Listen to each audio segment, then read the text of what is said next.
हम सुनते आए हैं कि अरिथमेटिक मीन और ज्योमेट्रिक मीन ये आपस में संबंधित है, अर्थात समांतर माध्य और गुणोत्तर माध्य आपस में संबंधित है और ये आपस में भाई हैं। आज हम पता करेंगे कि इनमें से कौन बड़ा है, एम बड़ा है या फिर जीएम बड़ा है। इनमें से कौन सा बड़ा भाई है यह आज हम पता करेंगे। तो सबसे पहले हम एक एपी लिख लेते हैं। एपी है 2, 5, 8, 11 और इस प्रकार से चलती रहेगी। यहां पे सार्वंतर यानी कि कॉमन डिफरेंस ये कितना है, ये 3 है। तो 2 में 3 जोड़ा 5, 5 में 3 जोड़ा 8, 8 में 3 जोड़ा 11 और 11 में 3 जोड़ा तो इसका अगला पद। इस प्रकार से ये समांतर श्रेणी हमें मिलेगी। और अरिथमेटिक मीन यानी कि समांतर माध्य बीच का मान होता है।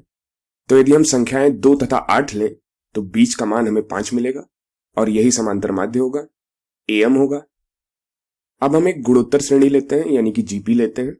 हम लेते हैं 2, 4, 8, 16 ... इस प्रकार ये गुणोत्तर श्रेणी चलती रहेगी। यहाँ पे सार्वा अनुपात यानी कि कॉमन रेशियो 2 है, तो इसको भी हम लिख लेते हैं। 2 में 2 का गुणा किया 4, 4 में 2 का गुणा किया 8, 8 में 2 का गुणा किया 16 और 16 में 2 का गुणा किया, इसका अगला पद हमें मिलेगा। पुनः यदि हम संख्याएं 2 तथा 8 लें तो जो ज्योमेट्रिक मीन होगा अर्थात गुणोत्तर माध्य होगा, जिसे हम जीएम कहते हैं, ये बीच की संख्या होगी और ये 4 होगी। अब यहां पर यदि हम देखें तो इस उदाहरण में हमने संख्याएं 2 तथा 8 ली हैं, तो इसका समांतर माध्य हमें 5 मिला है। और यही दो संख्याएं 2 तथा 8 यहां जब हमने ली हैं तो इसका गुणोत्तर माध्य हमें 4 मिला है। तो कम से कम इस उदाहरण में हम कह सकते हैं कि अरिथमेटिक मीन यानी कि समांतर माध्य ज्योमेट्रिक मीन यानी कि गुणोत्तर माध्य से बड़ा है। तो यहां पर एम बड़ा है जीएम से। अब यहां मेरा प्रश्न आपसे यह है कि क्या यह हमेशा होता है?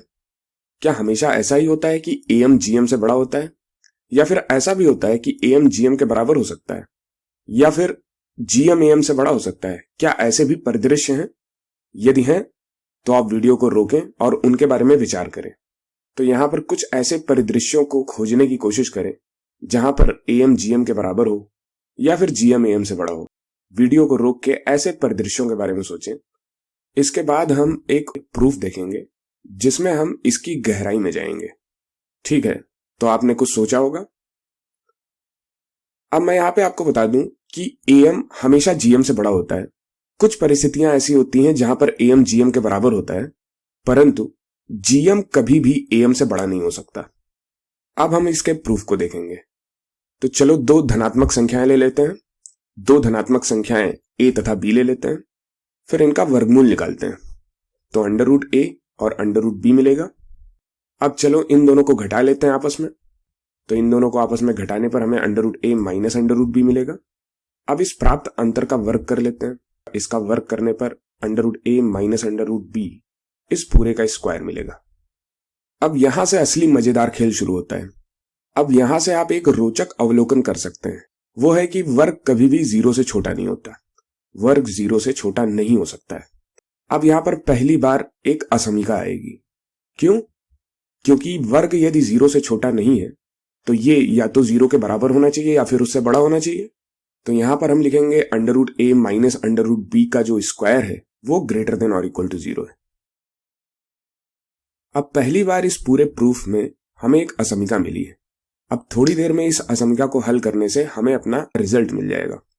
तो क्या आप वीडियो को रोक के उस पर विचार करना चाहते हैं? तो वीडियो को रोकिए और सोचिए। चलो मिलके करते हैं। तो बाएं पक्ष का हम यहां पर प्रसार कर देते हैं। तो ये जो वर्ग है उसका प्रसार करते हैं तो हमें क्या मिलेगा? √a का स्क्वायर जो कि a होगा, प्लस √b का स्क्वायर जो कि b होगा, माइनस 2 गुणे √a गुणे √b जो कि होगा 2 गुणे √ab। तो ये 0 से बड़ा होगा। अब यहां पर हमें √ab दिख रहा है, तो ऐसा लग रहा है कि हम जीएम के काफी करीब पहुंच गए हैं, गुणोत्तर माध्य के काफी करीब पहुंच गए हैं। तो चलो इसको पुनः व्यवस्थित करते हैं। तो हमें a प्लस b ये मिलेगा ग्रेटर देन और इक्वल टू 2 गुणे √ab। अब चूंकि हमें पता है कि असमीका में किसी भी धनात्मक संख्या का भाग लगाने पर असमीका का चिन्ह परिवर्तित नहीं होता है, इसलिए इस असमीका में हम 2 से भाग दे सकते हैं। तो चलो 2 से भाग देते हैं। तो 2 से भाग देने पर क्या मिलेगा? बाएं पक्ष में मिलेगा a प्लस b बटे 2 और ये ग्रेटर देन और इक्वल टू होगा अंडर रूट AB के। तो यहाँ पे हमें जो चाहिए था वो मिल गया। अब आप अपनी आंखें खोलिए और देखिए कि ये AM लिखा है, ये समांतर माध्य लिखा है और ये गुणोत्तर माध्य लिखा हुआ है। तो यहां से हमें क्या मिल गया, AM ग्रेटर देन और इक्वल टू GM। तो यहां पर हमने सिद्ध कर दिया है कि किसी भी दो संख्या A तथा B के लिए अरिथमेटिक मीन अर्थात समांतर माध्य यह हमेशा बड़ा या बराबर होता है ज्योमेट्रिक मीन अर्थात गुणोत्तर माध्य के। तो ये काफी शानदार रिजल्ट है। चलो अपनी समझ को और पुख्ता करते हैं और सोचते हैं कि अरिथमेटिक मीन ज्योमेट्रिक मीन से कब बड़ा होता है और कब ये बराबर होता है। तो AM सामान्यतः GM से बड़ा होता है, अरिथमेटिक मीन सामान्यतः ज्योमेट्रिक मीन से बड़ा होता है। लेकिन अब प्रश्न ये है कि ये दोनों आपस में बराबर कब होते हैं, और इस प्रश्न का उत्तर इस स्क्रीन पे ही है।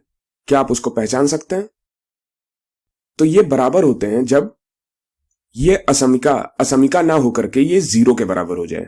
अर्थात यहां पर जो वर्ग हमने लिखा है, जब ये 0 के बराबर होगा तब AM GM के बराबर हो जाएगा। तो जब ये वर्ग 0 के बराबर हो तो हमें अरिथमेटिक मीन ज्योमेट्रिक मीन के बराबर मिलता है। तो अब बात यह है कि ये 0 कब होगा, तो इसका स्क्वायर 0 के बराबर है। इसका मतलब हम 0 का स्क्वायर कर रहे हैं, अर्थात under root A minus under root B ये 0 के बराबर होगा। तो इससे हमें अंडर रूट A बराबर अंडर रूट B मिल जाएगा, और यदि हम दोनों पक्षों में वर्ग कर दें तो हमें A बराबर B मिल जाएगा। तो ऐसी परिस्थिति जहां AM GM के बराबर होता है वहां संख्याएं स्वयं आपस में बराबर होती हैं। तो जब भी संख्याएं आपस में बराबर होंगी AM हमेशा GM के बराबर होगा, अर्थात अरिथमेटिक मीन ज्योमेट्रिक मीन के बराबर होगा, समांतर माध्य गुणोत्तर माध्य के बराबर होगा। तथा यदि संख्याएं बराबर नहीं है तो AM हमेशा GM से बड़ा होगा।